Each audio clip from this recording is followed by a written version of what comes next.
তো বন্ধুরা আমরা ফাইনালি দীঘার জগন্নাথ ধাম দর্শনে চলে এলাম। জগন্নাথ ধাম দর্শনে আসার সময় 1 নম্বর গেটে এতটাই লাইন যে আমরা বাধ্য হয়ে 6 নম্বর গেটের দিকে এলাম। 6 নম্বর গেটে আসতে আমরা দেখতে পেলাম অনেক সুব্যবস্থা করেছে এখানে। যা যা জুতো পরে আসছো সেই জুতোগুলো রাখার জন্য সুন্দর একটা ব্যবস্থা করে রেখেছে। আবার পুজোর প্রসাদ বিতরণের জন্য স্টল চালু হয়েছে, তবে ওখানে একটাই স্টল আছে, বাকিগুলো এখনও চালু হয়নি। কয়েকদিনের মধ্যে ওগুলোও চালু হয়ে যাবে। একটা কথা বলে রাখি, যারা ভাবছো জগন্নাথ ধামে এসে ভিডিও শ্যুট করবে তারা অবশ্যই ক্যামেরা বা মোবাইল নিয়ে আসতেই পারো, কিন্তু কোনো রকমের সেলফি স্টিক তোমরা নিয়ে আসো না, তোমাদের আটকে দেবে। আমিও নিয়ে এসেছিলাম, আমাকেও বাইরে বের করে দিয়েছিল, তারপর ওটা এক জায়গায় রেখে আবার ভেতরে আসতে হলো। তো তোমরা দেখতে থাকো ভিডিওটা। মানে লোকে লোকারণ্য, মানে আস্তে আস্তে করে মানে এখনই মেলা বসে গেছে এখানে। বন্ধুরা এতটাই নয়েজ আসছে যে আমার কথা তোমাদের শোনা যাবে না। তোমরা ভিডিওটা পুরোটাই দেখতে থাকো, তোমাদের পুরো জগন্নাথ ধাম ঘুরিয়ে দেখাচ্ছে।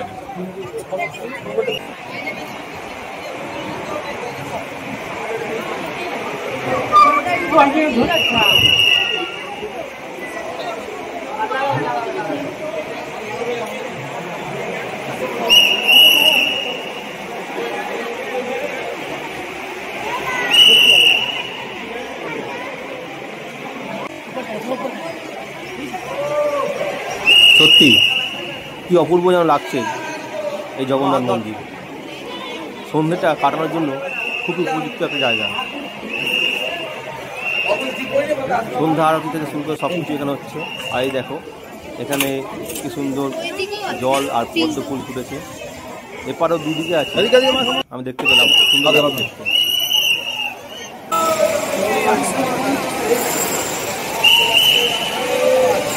এই মন্দিরে স্বয়ং বিষ্ণুদেব বিরাজমান। এটা শিলামূর্তি বিষ্ণুদেবকে দেখতেই পাচ্ছ তোমরা। খুব সুন্দর কারুকার্য করে তৈরি মন্দির।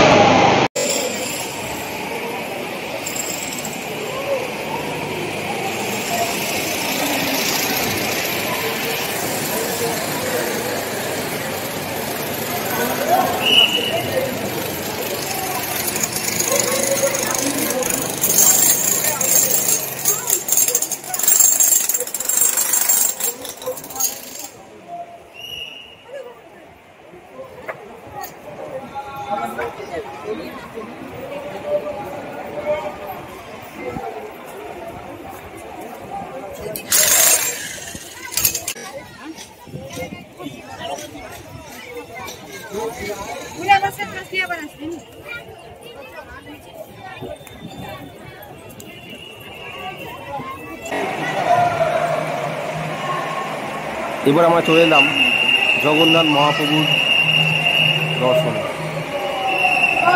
দেখতে পাই দূর থেকে তোমরা দেখতে পাচ্ছ জগন্নাথ, বলরাম, সুভদ্রা সবাইকে দেখা যাচ্ছে।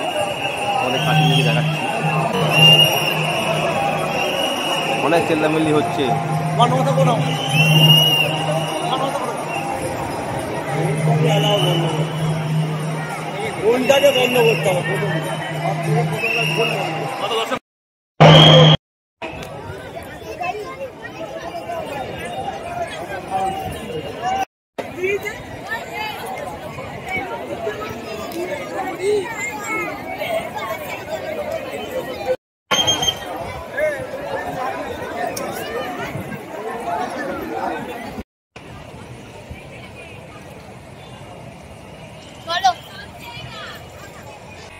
সেখান থেকে তোমরা দেখো কি সুন্দর লাগছে জগন্নাথ মন্দির। আকাশের চাঁদ আর ভগবানের পতাকা হাওয়ায় উঠছে, আর লাইটে লাইট। ও দারুণ দারুণ লাগছে। সন্ধ্যেবেলাটা অবশ্যই তোমরা এখানে এসো, ভালো লাগবে তোমাদের। এবার আমাদের এখান থেকে ফিরে যাওয়ার পালা। আমরা আস্তে আস্তে হেঁটে চলেছি 6 নম্বর গেটের দিকে।